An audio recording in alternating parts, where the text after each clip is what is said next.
Question है missing number का। यहाँ पर हमें पता लगाना है कि प्रश्न चिन्ह के स्थान पर कौन सी संख्या आएगी। तो आइए सबसे पहले तो हम यहाँ पर पैटर्न को समझते हैं कि यहाँ पर कौन सा पैटर्न लग रहा है।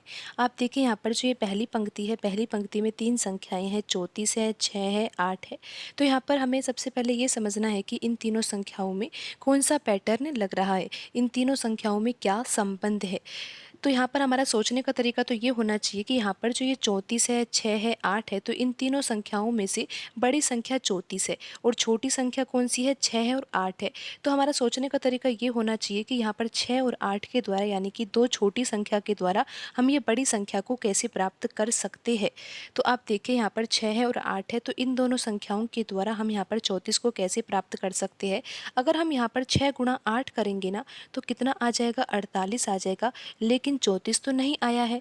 अगर हम 48 में से 14 घटा देंगे तो कितना आ जाएगा, 34 आ जाएगा। तो आप समझे कि यहाँ पर किस तरह का पैटर्न लग रहा है। अगर हम यहाँ पर 48 में से 14 घटा देंगे तो 34 आ जाएगा।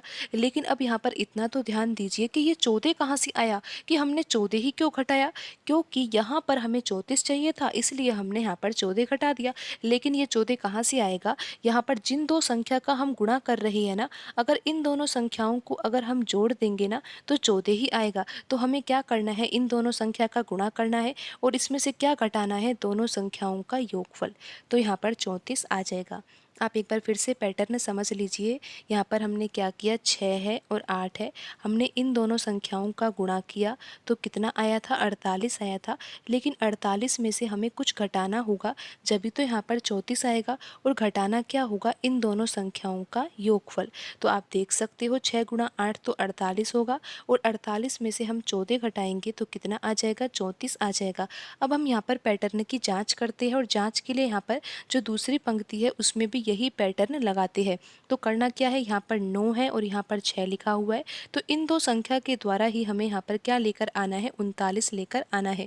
तो हम यहाँ पर इन दोनों संख्याओं का गुणा करते हैं और फिर इसमें से हम क्या घटाएंगे, इन दोनों संख्याओं का योगफल।